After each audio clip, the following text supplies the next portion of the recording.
Chers amis, comme promis, je vous propose d'examiner quelques peintures consacrées à l'adoration des mages. Alors vous vous doutez bien du choix de peinture qui va être fait, c'est surtout de la peinture ancienne, italienne et flamande. Bah oui, on se refait pas. L'adoration des mages de Ghirlandaio, avec quelques très beaux détails. Ces mages-là sont très modestes. Il y en a qu'un qui a une couronne et on a un petit homme noir qui lui pose cette couronne sur la tête. Donc il y avait des gens de couleur, un serviteur. Oui, on va imaginer que c'est pas des esclaves. De toute façon, c'est pas des esclaves théoriquement. Hein, le christianisme n'autorise pas les esclaves, quoique il l'a eu autorisé.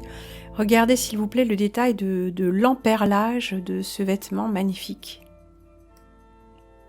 Et ce profil de jeune garçon qui est pas typiquement masculin.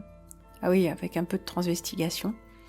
D'après Véronèse, là on est beaucoup plus dans une forme de maniérisme. C'est l'adoration des mages, mais on dirait plutôt une nativité.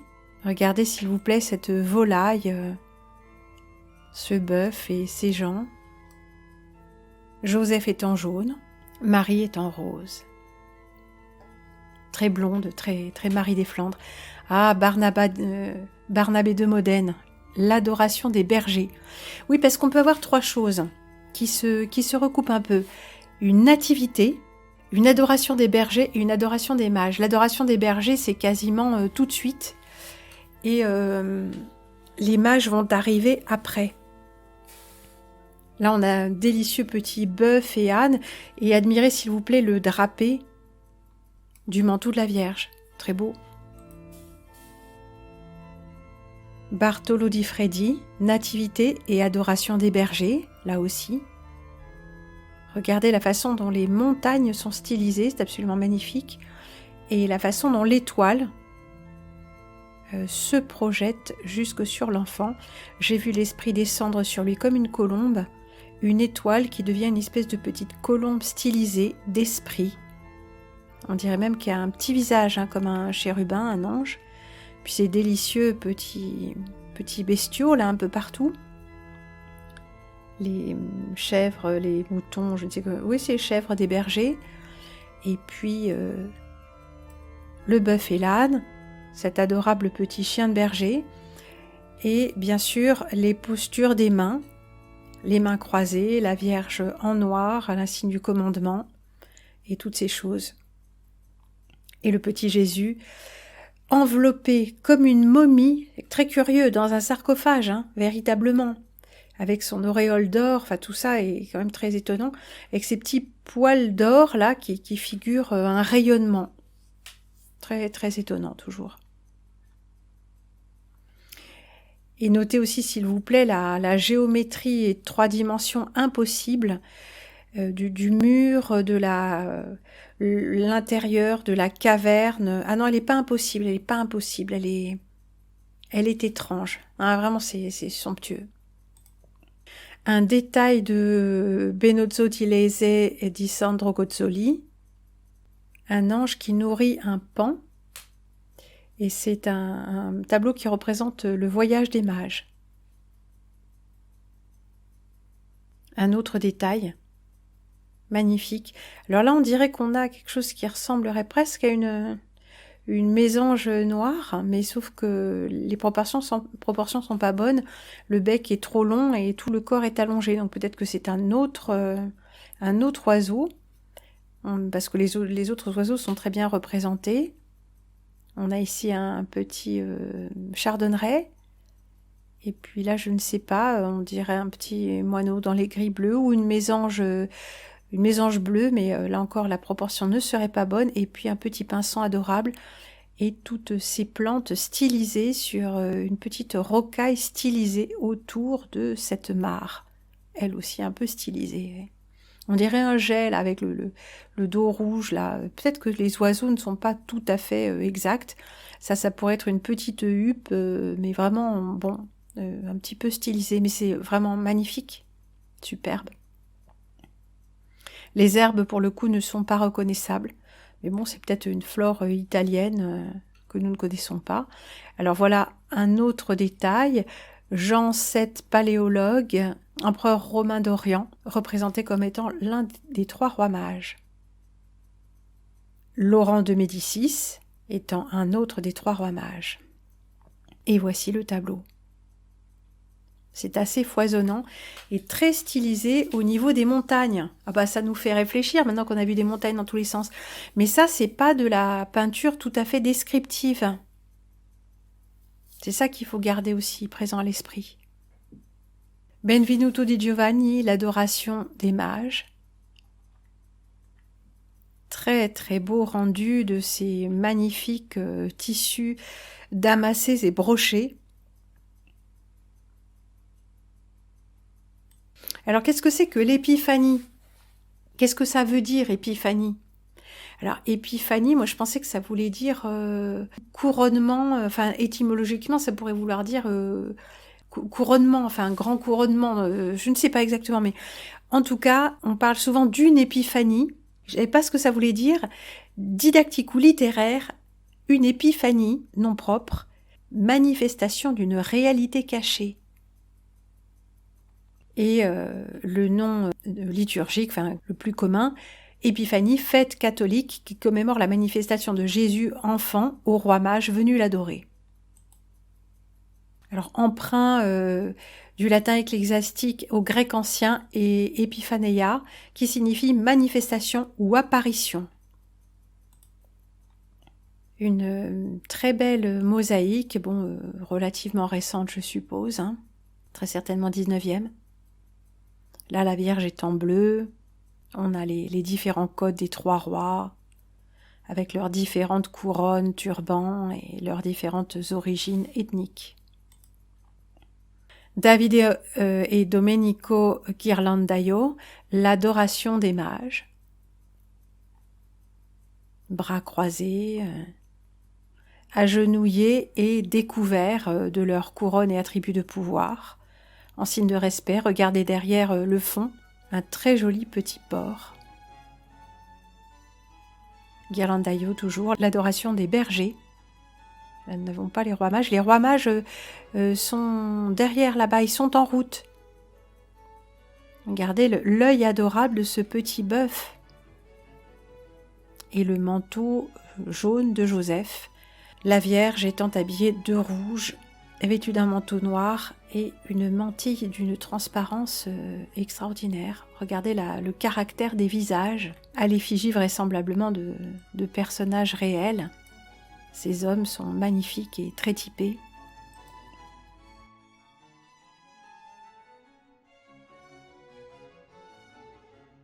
Ghirlandaio toujours. Filippino Lippi, l'adoration des mages. La grange est en train véritablement de se casser la figure, là. Le paillage est tombé, les traverses sont cassées et le mur est écroulé. Des couleurs très vives. Fra Filippo Lippi.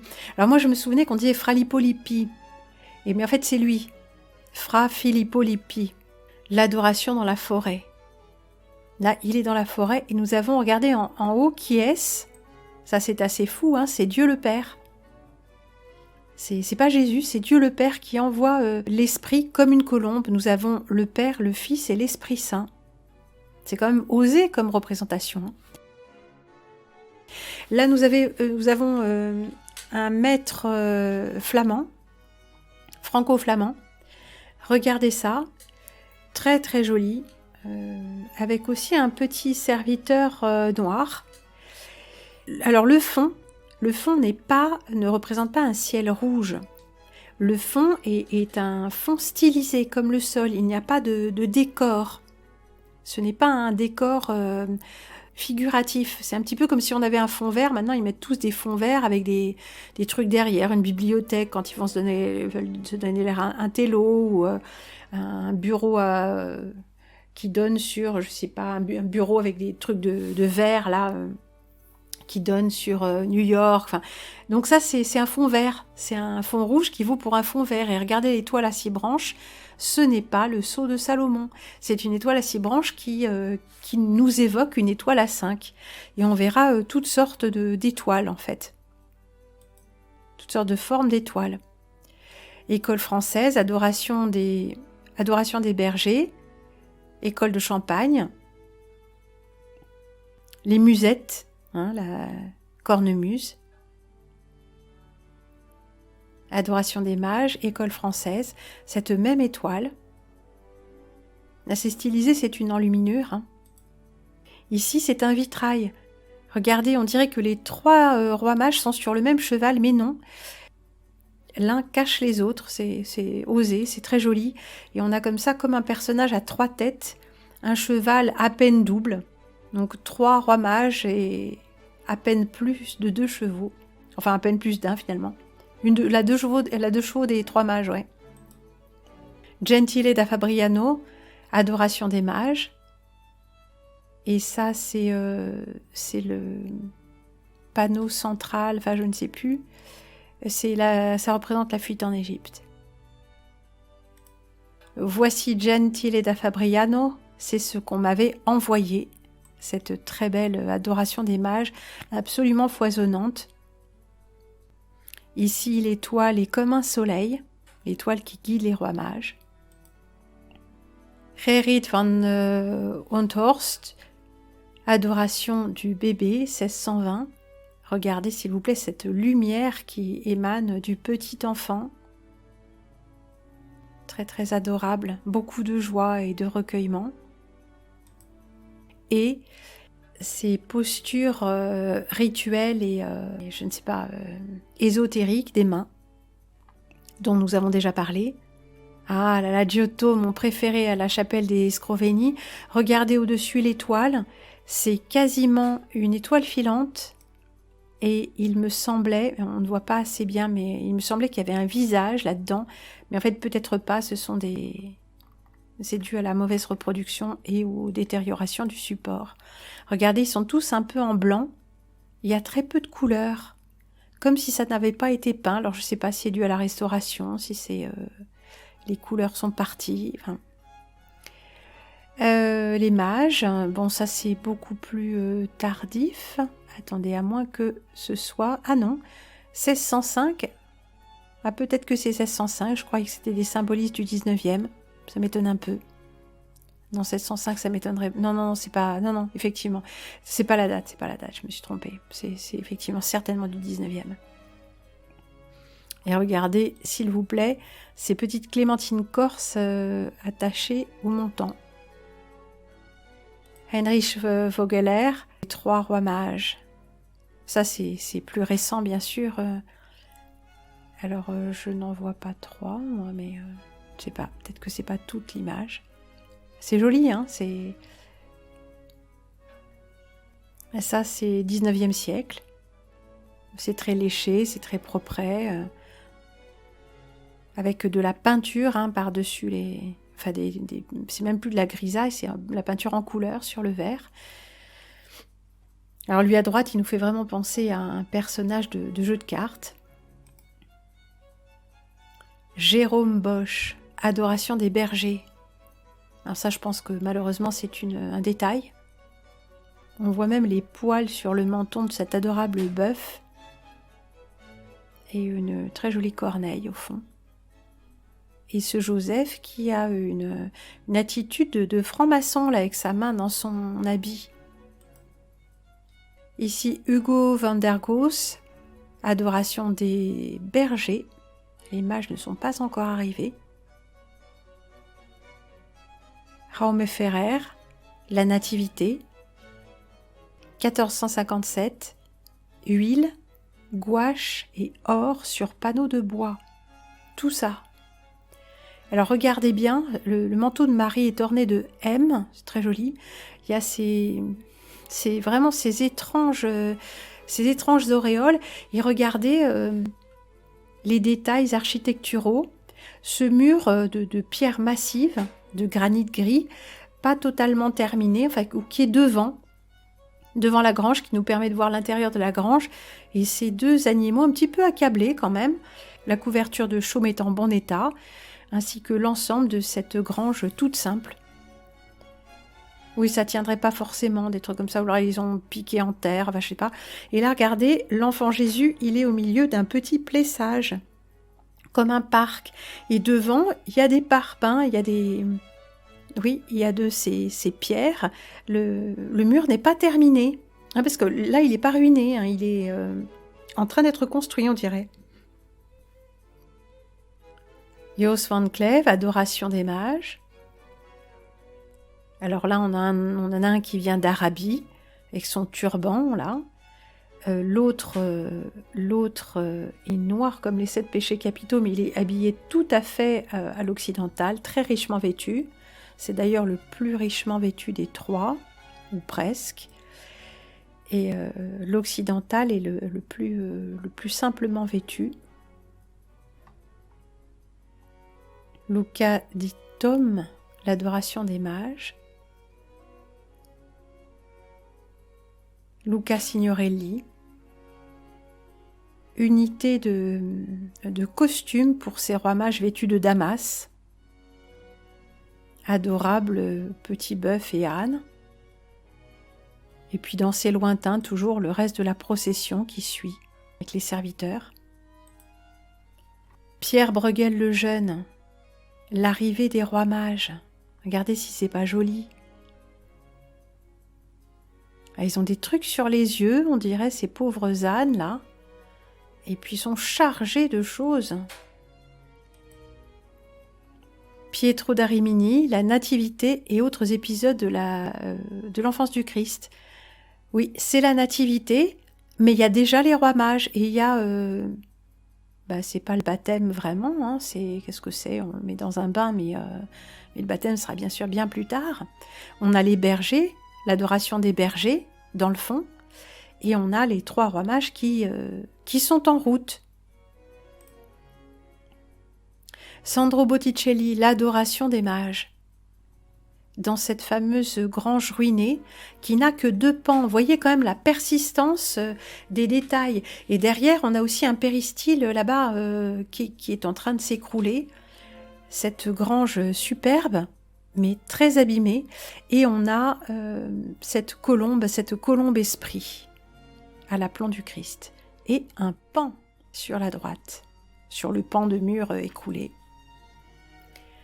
Taddeo di Bartolo, Adoration des mages, huile sur bois. Si c'est joli. On dirait que Joseph a un bonnet de Père Noël, non? Et cette grotte-là, cette grotte avec cette mangeoire, c'est à peu près la représentation du tombeau, hein, de la grotte qui sert de tombeau et le sarcophage, pour la mise au tombeau. Regardez l'étoile aussi.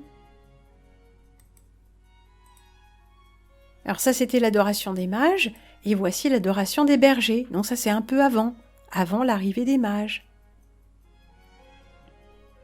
Et regardez les mains. L'un a les mains croisées sur la poitrine, et l'autre a les mains jointes.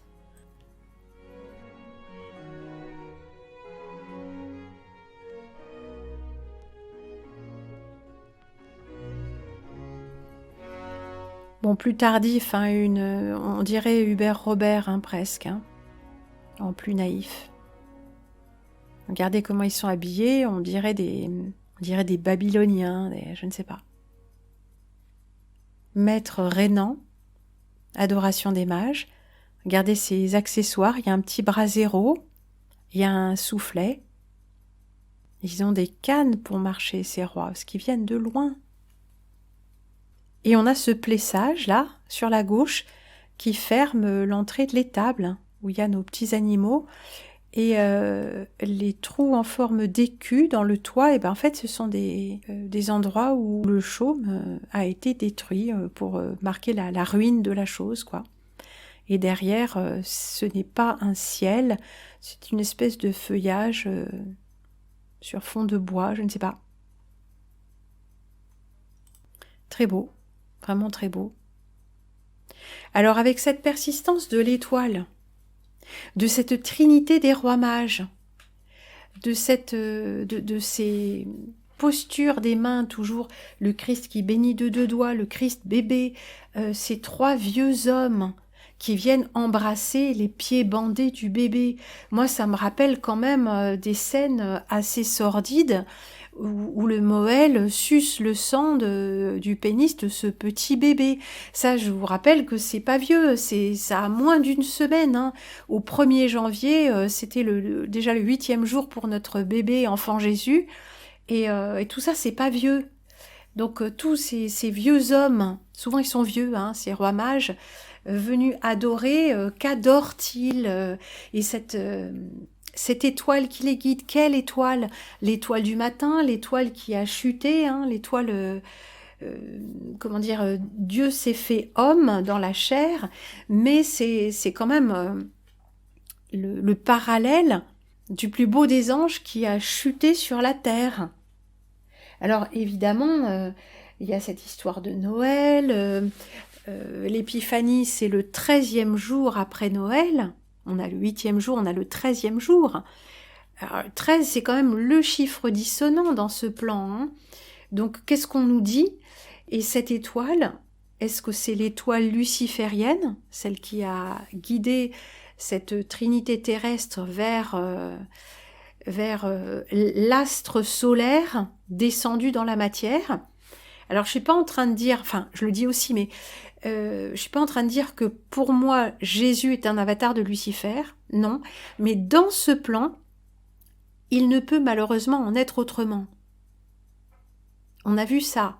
Si on fait naître dans la tradition le Christ dans la nuit de Noël, la nuit, hein, pas le jour de Noël, la nuit de Noël, c'est-à-dire quand le 24 décembre est en train d'être révolu. Et on a bien expliqué pourquoi, parce qu'entre le 21 solstice et le 24 Saint-Jean d'hiver, il y a une stagnation du point où le soleil se couche. Il n'ira pas, il ne réduira pas sa course, vers le sud. Pendant 3 jours, ni il ne réduit sa course, ni il ne l'allonge. Il recommence à l'allonger à partir du 24. Donc, dans la nuit du 24 au 25, c'est déjà acté. La lumière est revenue, mais la lumière de ce monde, le soleil, c'est la lumière de ce monde. Alors c'est là que ça devient problématique. Quand le Christ, qui est censé être le Fils de Dieu, fait homme, descendu pour notre rédemption, et que l'histoire le fait naître de façon à coïncider avec le cycle du soleil, eh ben nous sommes dans une astrothéologie et nous assimilons le Christ au soleil. Or, en quoi c'est dangereux? En quoi ça va pas? Eh bien, ce culte solaire, et le culte crypto-solaire en l'occurrence, parce qu'on sait même pas qu'on participe à un culte solaire en fêtant Noël, en fêtant la nativité le 24 décembre, alors qu'il n'y a aucune raison, historiquement, ça peut pas être à Noël. Enfin, après le solstice, c'est pas à ce moment-là. Mais bon, on pourra peut-être se pencher sur quelle est la vraie date, la vraie date. Bon.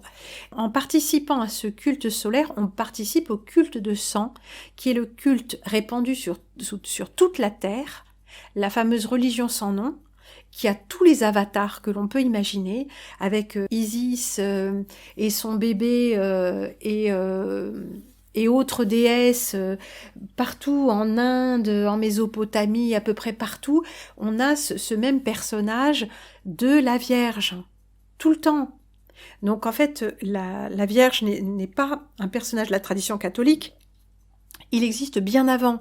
Et le Christ, le fameux, avec tout un tas d'attributs spécifiques à ce personnage, en fait, il est l'avatar d'autres personnages qui ont déjà existé, qui manifestent, qui incarnent le soleil fait homme, le personnage solaire. Donc, c'est comme si c'était inévitable. C'est comme si tout ce qui rentrait dans ce plan, même venant de Dieu, même venant du plus haut, venant du très haut, eh bien, ça ne pouvait que s'incarner à travers une histoire qui, de toute manière, va être récupérée et re-racontée à la manière du culte solaire. C'est ça que je voulais dire. Donc, quand on participe à une religion quelle qu'elle soit, on entre, même sans le vouloir, dans le culte solaire, avec ce truc du serpent et le culte lunaire avec la Vierge et tout ça. C'est presque inévitable. Mais c'est pas parce qu'on tournera le dos à toute forme de religion et d'esprit religieux et de communion avec autrui dans la religion qui nous semble juste, la plus proche de l'esprit de vérité. C'est pas parce qu'on y tourne le dos qu'on sera protégé de partager, de faire partie et de célébrer ce culte solaire. Oui, c'était pas très français comme phrase, mais c'est pas parce qu'on refuse toute religion, on rentre jamais dans une église, tout ça, qu'on est protégé. Le culte solaire, il est partout. Il est absolument partout. Dès qu'on dit système solaire, on est déjà dans le culte solaire.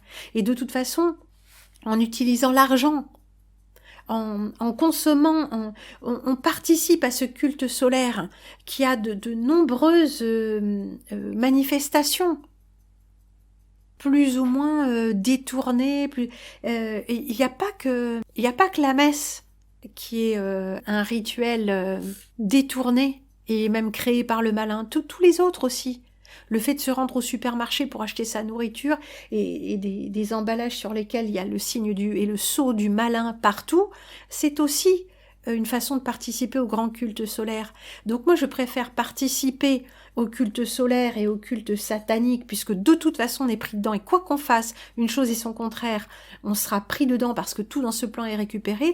Je préfère faire des choses en conscience et en les élevant au véritable sens religieux naturel qui est le recueillement, la dédication à des valeurs élevées, le fait de pouvoir s'asseoir dans le recueillement au milieu de ses semblables pour élever son esprit et chanter ensemble les louanges à cette idée même de transcendance et d'élévation. On va le dire comme ça. En tout cas, nous aurons moins regardé un peu de peinture et nous aurons continué à voir, nous pouvons voir en quoi cette peinture religieuse est particulièrement symbolique. Et de là, nous pourrons lire la peinture profane ou soi-disant non religieuse et voir en quoi elle aussi est fortement symbolique. Parce que quand on peint, on compose l'image. Dans une image peinte, rien n'est laissé au hasard. En tout cas, jusqu'au 19e, 20e siècle. Après, on n'en parle même pas. Mais plus on remonte le temps ou la chronologie officielle dans ces représentations picturales, plus on peut voir qu'il y a plusieurs couches de symboles entre la composition, les couleurs et le respect de certaines règles de représentation qui s'inspirent en général les unes des autres. Eh bien, voilà, il est temps de refermer cette petite page de peinture. Et je voudrais vous passer, outre ce Noël paysan, provençal, la marche des rois mages que nous avons entendue en entrée, je voudrais vous passer une marche des rois mages de musique traditionnelle suédoise, j'ai mis longtemps à comprendre ce que c'était en fait, parce qu'en suédois, on dit vraiment les choses telles qu'elles sont. On dit le 13e jour. On ne dit pas épiphanie. Un peu comme en anglais, on ne dit pas apocalypse, on dit le livre des révélations. Révélation, c'est ce que c'est. Mais nous, quand on dit apocalypse, on ne sait pas ce que ça veut dire. En français, on utilise des mots dans le langage courant qui sont des mots savants, dérivés du grec, épiphanie, apocalypse, que nous ne pouvons pas comprendre. Or, en suédois, on ne dit pas épiphanie, on dit trettondag, 13e jour. Et cette trettondagsmarschen, je ne savais pas ce que c'était, et puis j'ai fini par réaliser que c'était une marche de l'épiphanie, donc une marche des rois mages, avec laquelle je vais vous laisser en contemplation de ces images. Mais bien sûr, nous reparlerons de cette année liturgique qui est forcément en soi une célébration du culte solaire, puisque c'est une célébration cyclique. Eh bien, finalement, comme tout dans notre vie,